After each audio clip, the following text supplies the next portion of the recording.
The movie begins by showing us that after 14 years in prison, Frank, a once powerful mafia boss in New York City, was finally released. However, he discovered that his influence had significantly waned. The Colombian and Chinese drug cartels had taken control of the illegal operations, leaving Frank's former associates out of the picture. Meanwhile, in another part of the city, Emilio, a Colombian prostitution boss, met a tragic end when he was gunned down at a payphone.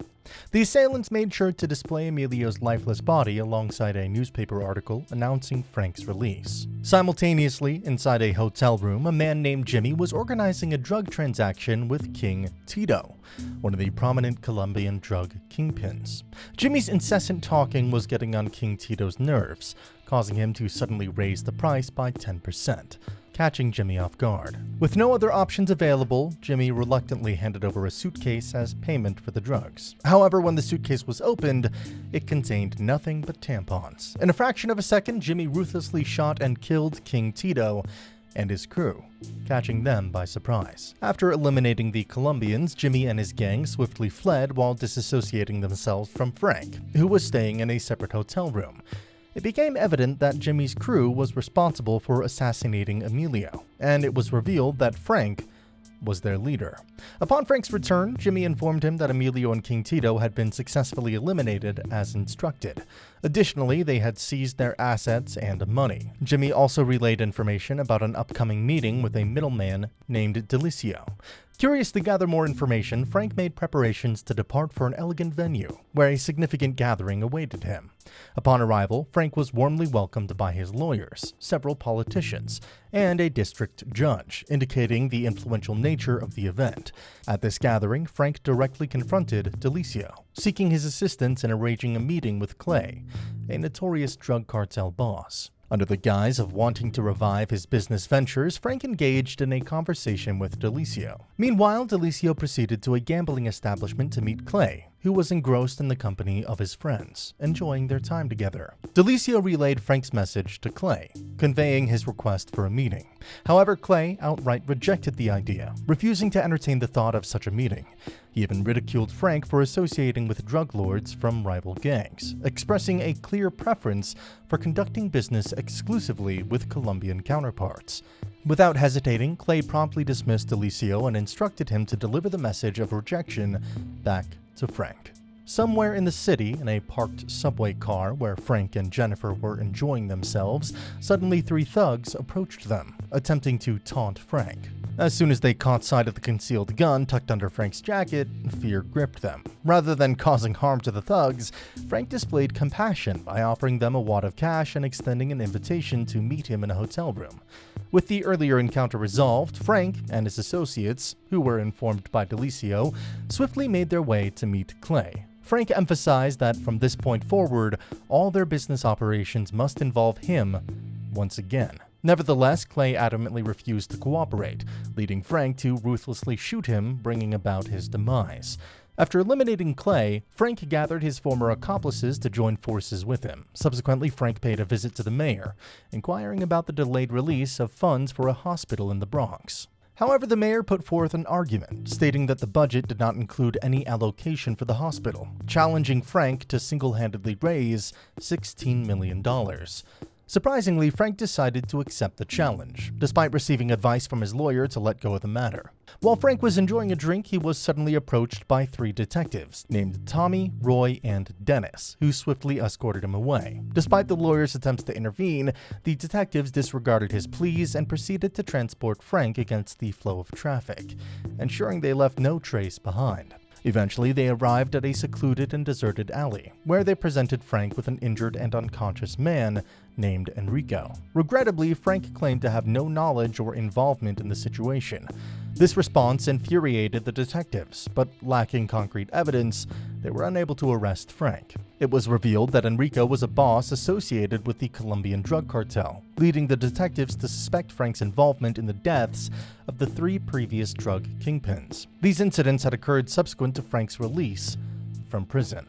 In the meantime, Delicio rendezvoused with Wong, a prominent triad boss from China, inside a movie theater. Their purpose was to relay a business message from Frank. Wong insisted on receiving payment in cash for an item weighing 220 pounds. fully aware that Frank lacked the necessary funds to cover the cost. DeLaGio proposed a face-to-face meeting between Wong and Frank, aiming to negotiate a mutually advantageous agreement. On the following day, Jimmy made a brief stop at a fast food establishment, where he generously offered money to an elderly woman and her grandchildren. Unexpectedly, detectives and police officers swiftly materialized, attempting to ambush him. Jimmy found himself encircled and trapped, unable to escape. He was approached and charged with the murder of several Colombians, with Enrico's testimony serving as evidence against him. Meanwhile, Frank paid a visit to a struggling hospital located in the Bronx, desperately in need of government funding.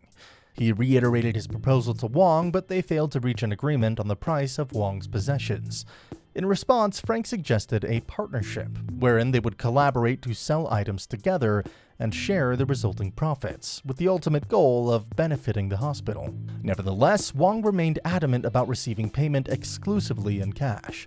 Upon returning to the hotel, Frank received a distressing news of Jimmy's arrest. Driven by unwavering determination, Frank commanded his crew to take immediate action and secure Jimmy's release without delay. Later that night, Jennifer and the crew were dispatched to liberate Jimmy from custody. The three detectives arrived at the scene and were livid to witness Jimmy being set free. Jennifer cautioned them that if they didn't comply with their demands, the matter would be escalated to the court system. Sometime later, in the heart of Chinatown, Frank and his men arrived swiftly identifying the various Chinese gang factions. With ruthless efficiency, they eliminated all the members of the triad. Following the brutal massacre, Frank and his men approached Wong, coercing him into revealing the whereabouts of all of his possessions. To compound Wong's misfortune, even after surrendering everything he possessed, he found no reprieve and met his swift demise at the hands of Frank and his men. Several days later, the Bronx hospital opened its doors to the public, thanks to Frank's generous donation. This development spread anger in Dennis, who felt that while they were stuck in menial jobs, Frank had ascended to be the king of New York. Dennis argued that the legal system favored Frank, with his abundance of wealth, making it nearly impossible to apprehend him through conventional means. In an attempt to take action, Dennis proposed a plan for a group of detectives to launch an attack on Frank, creating a situation akin to a competition between rival gangs. However, Roy disagreed with Dennis's plan, but his objections fell on deaf ears. On a vibrant night at a bustling club, Frank's crew reveled in a lively party, while Frank himself was occupied with a phone call. After some time, DeLizio arrived, accompanied by a drug cartel boss from Los Angeles. This individual was aware that Frank possessed a 200-pound item obtained from Wong, and expressed an interest in purchasing it. However, due to his inability to pay the full amount, he proposed a payment of half up front and the remaining sum after the sale in Los Angeles. Frank, on the other hand, insisted on selling the entire item in one transaction. In response, the man requested some time to inspect the item thoroughly before finalizing the deal. Unexpectedly, the moment he stepped outside, he swiftly killed one of the guards, exposing DeLizio's collaboration with him. The act immediately attracted the attention of armed men who stormed the area, causing chaos to erupt. In the midst of the intense shootout, Frank managed to assist Jimmy in escaping, but one assailant clung onto their car door, refusing to let go. When Jimmy attempted to incapacitate him, they made a shocking discovery. He was an undercover police officer. Without showing any mercy, Frank ruthlessly struck the officer with a fire extinguisher, delivering a brutal blow. Witnessing the demise of their comrade, the remaining attackers intensified their pursuit. To their surprise, the pursuers turned out to be none other than Tommy and Dennis. A high-speed chase ensued, accompanied by a barrage of gunfire. After being relentlessly pursued for a considerable time, Frank finally managed to elude Tommy and Dennis, successfully shaking off the trailing car. While Tommy and Dennis continued their search, Frank abruptly crashed his car into theirs, resulting in a violent collision. Seizing the opportunity, Jimmy opened fire before making a final escape. Witnessing this, Tommy hastily exited his vehicle to chase after Jimmy, while Dennis struggled to locate Frank amidst the wreckage. Beneath a bridge, a sudden gunshot echoed, striking Tommy. Jimmy, not stopping there, mercilessly unleashed a flurry of bullets into Tommy's body, leaving him gravely wounded. However, in an unforeseen twist, Dennis arrived on the scene and fired multiple shots at Jimmy, abruptly ending his life. Following the defeat of Jimmy, Dennis hurried to assist Tommy, but unfortunately his efforts proved futile. Tommy could not be saved, leaving Dennis filled with a tumultuous mix of emotions. Consumed by grief and burdened by guilt for the loss of his comrades, Dennis found it unbearable to remain at the funeral. Overwhelmed by his emotions, Dennis made the decision to break away from the procession and retreat to his car. However, as soon as he settled inside, another vehicle approached. To his astonishment, Frank rolled down the window and swiftly put an end to Dennis's life, before calmly departing the scene. Upon returning to headquarters, Frank confronted DeLazio, who had been captured by his men. During the subsequent interrogation, DeLazio revealed a shocking revelation. Enrico had been collaborating with the police in an effort to eliminate Frank. DeLazio admitted to accepting a payment of $50 million and being promised freedom in exchange for disclosing the location of Frank's headquarters. Frank, upon discovering the betrayal, ordered his men to bury the traitor along with the blood money. Roy, the traitor, returned home to find Frank waiting for him. Frank confessed to killing 3 individuals: Clay, who had amassed $13 million through gambling scams; Wong, a Chinatown businessman involved in illegal immigration trafficking; and King Tito, the orchestrator of child prostitution in New York City. Frank justified his actions, claiming he only eliminated those who deserved to die, even if they took the law into their own hands. Before leaving, Frank ordered Roy to handcuff himself. However, Roy broke free and pursued Frank into the subway. There, Frank used a passenger as a shield and ultimately ended Roy's life. Despite sustaining a gunshot wound, Frank calmly exited the station and hailed a taxi. In the meantime, law enforcement authorities were alerted to the sound of gunshots and swiftly arrived on the location. The taxi driver, who had observed Frank brandishing a firearm, quickly exited the vehicle and promptly informed the police of the situation. Responding to the report, they swiftly surround the taxi, effectively placing Frank under siege. Battling the effects of his injuries, Frank gradually weakened and ultimately succumbs to his wounds, succumbing to excessive blood loss and passing away. And with that, the movie ends.